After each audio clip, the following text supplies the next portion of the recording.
So, ito po yung files ng old PGB ng Platinum para sa aking or pang customized background sa Pensonic 25KB 4507 MIDI DVD player.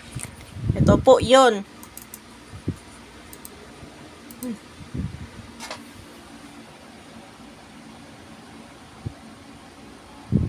Tingnan natin. Yan.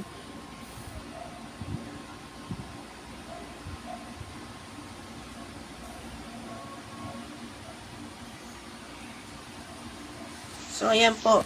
Gagawin ko siyang customized BGB sa pag nagkaroon ako ng DVD drive or kasi gagawa ako ng customized karaoke disc ng Pensonic 25KB 4507 MIDI DVD player. So, yan lang po.